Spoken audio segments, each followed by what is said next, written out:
All right, so I'm outside of a 2020 Honda Fit. This is the LX model, so it's your base entry-level vehicle. MSRP of this, because it is a manual transmission, is $17,120. I'd argue that if you're out there shopping, this is probably going to be the best small, I'll say hatchback vehicle that's out there. So whether you're comparing it to Toyota, Nissan, whoever, it's going to offer the most for a great price. So I'll start you off and just kind of walk you through things, but let's just show you right off the bat the sticker so you can kind of see what's going on here. So 17,120 is right there. We've got 130 horsepower in this vehicle, the 1.5 liter turbo engine, or excuse me, not turboed, but it doesn't sound like a lot, but you don't need much because the car is super light. This is a manual transmission. If you're looking to increase that to a automatic, this number will increase, I should say. I want to say it's about $900. So 6 airbags, 2 front, 2 side, and then 2 full curtain airbags that are going to run the full extent of the glass. You've got tire pressure monitoring system. You've got daytime running lights on the vehicle. And then you've got, some additional safety features as far as Bluetooth that's activated with what's called Honda Link to help keep you safe. In the event that you get in a car wreck, it'll call you. If you don't answer, it'll call 911 for you and send somebody out. So as far as you got a steel wheel with a hubcap cover on it there, so just so you can see what's going on. You've got the daytime running lights. You've got your halogen beam standard setup as far as that goes. You've got your honeycomb grille, and you can see it's black with some chrome accenting on it. So good looking car. This is modern steel gray, and it's gonna have a black interior. All Honda Fits have a black interior, just something to keep in mind in case you're looking at hoping for a different color interior, or you need it for a certain reason. That may eliminate this car, or it may include this car. So a lot of different options. So I have the seats folded down, so I'm going to show you the back space right now. So let's go ahead and pop this open and show you what you're working with here. You've got a lot of space to work from there. So if camping went awry, I could sleep in this, and I'm a 6-footer. I might have to go diagonal to do it. If there was 2 of us, I'm sure we could make it work, but it goes pretty flat too.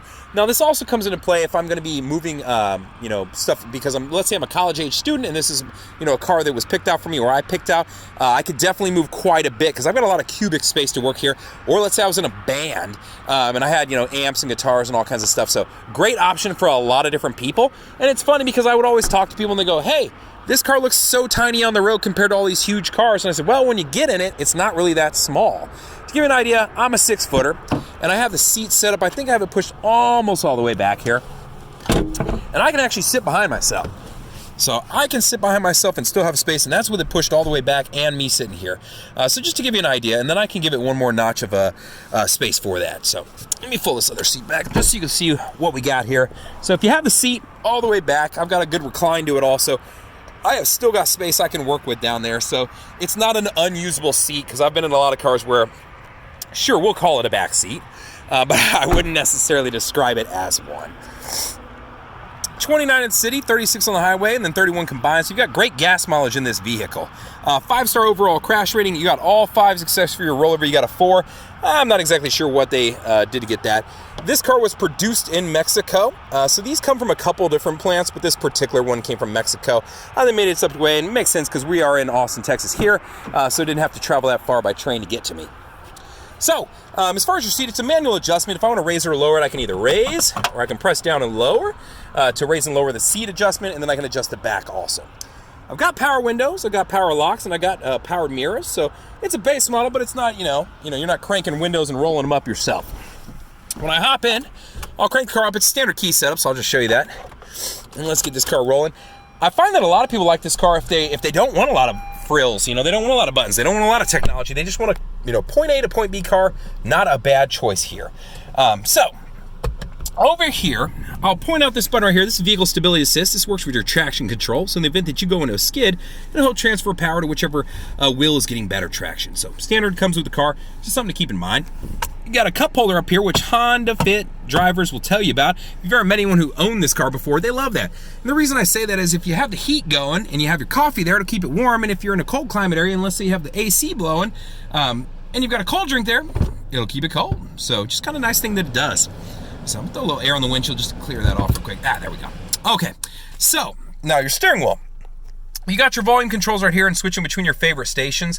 So let me switch over to the radio here real quick, and that way you can see when I press this button right here, it toggles between whatever I've set up as my favorites. And to pick my favorites, find a station you like, press and hold. Now that's set as my favorite, right? So easy to understand that. Source button will change between any of my audio options. So if I press this right now, you're only going to see, let me turn that light back off. You're going to see FM and AM, But if I have my USB connected up or if I have Bluetooth connected also, it's going to prompt me with those options to toggle between here too.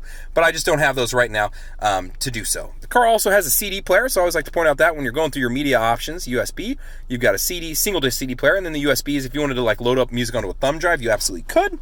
Your thumb drive, let's see if I can give it a little light so you can see, is right down here. Sorry, there's not that much light. And then you got a power outlet over here, and then you have an additional power outlet inside of here. So just so you know where kind of your power outlets and general info as far as that goes. Car does offer auto on-off headlights, so it's kind of nice even in a base model to have that. And it does offer Bluetooth controls, so to answer a call, to hang up, or to use the voice command button. So if you need to, press that and say, call so-and-so, it will absolutely do so for you. Your windshield wipers, and then if you want to control the back, they're going to be on here. So when I do that, you can actually look in the mirror and see it going. Yeah. Okay. Your display setup's pretty easy. You've got your speedometer in the middle, your tachometer over on this side, and then on the following side, you've got this display right here, and you can toggle through if you want to, average miles per hour, trip A, trip B, oil life, so you can get through some of this info if you want to, or if you want it on something specific majority of your time. So how to do so. As far as your screen goes over here, in the base model, you've just got your standard screen, so it's not a touch screen, and you got your volume controls and adjusting there. Radio, you saw FM and AM, and then you saw the media, USB, Bluetooth, and of course my single disc CD player.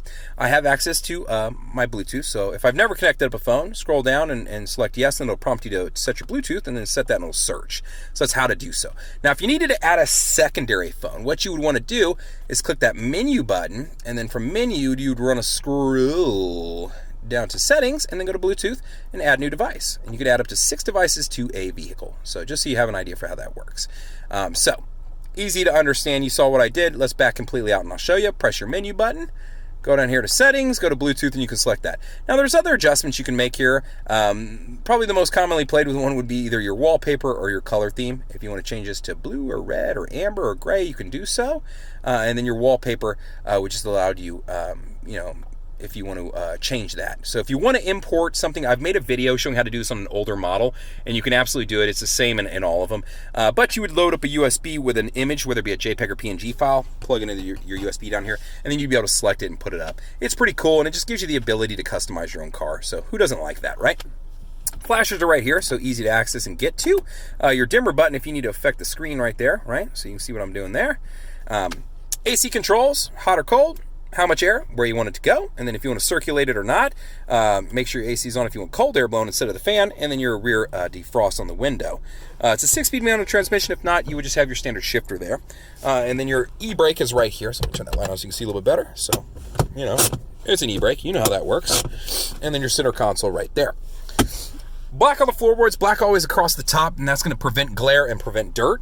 And then it's a black interior on this car only. That's something Honda has always done, so just be aware of that if you're looking at this model. And then the roof is always gray.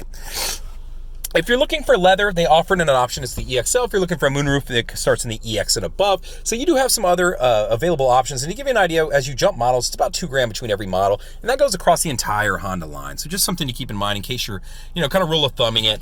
And as I mentioned, this one is $17,120, and they have this car marked down to $16,894. I usually don't get too much into pricing on this, but I will tell you when it comes to the Honda Fit, there's about $400 to $500 a markup in this car. So if you're buying a new one, you're not going to see a lot of movement on the price. And then when you look at used, a lot of times I think you'll find that the vehicle is closely in price related to the new one. So a lot of times people go for the new because they can get the better interest rate. But just so you have an idea and understanding for what that comes from. Other than that, hopefully this helps. It's a great car. You've got a lot of functionality with your seating. I didn't show you refresh mode, but you have the ability to slide this seat forward. If you pull this out, I'll see if I can do this one hand and show you. You can actually throw this down. It goes almost completely flat. And if I was really good, I can lift this portion up because these seats come up. Actually, I'm going to show you that. Let's show you that. Because I didn't go over that. It's a really cool function. If I needed to load up a bicycle in this car and I didn't want to buy a rack, I can pull these seats up, throw this down, it locks them in place and holds those up. And I could do that on the other side and have a ton of space to throw a bike in. I might just have to pull the front wheel off or turn it. But what I was describing a second ago is if I lift this one up, I can make that flush and then I can create a space to sleep. And I can do that on both sides. So if you wanted to go camping in your car, you could absolutely do so.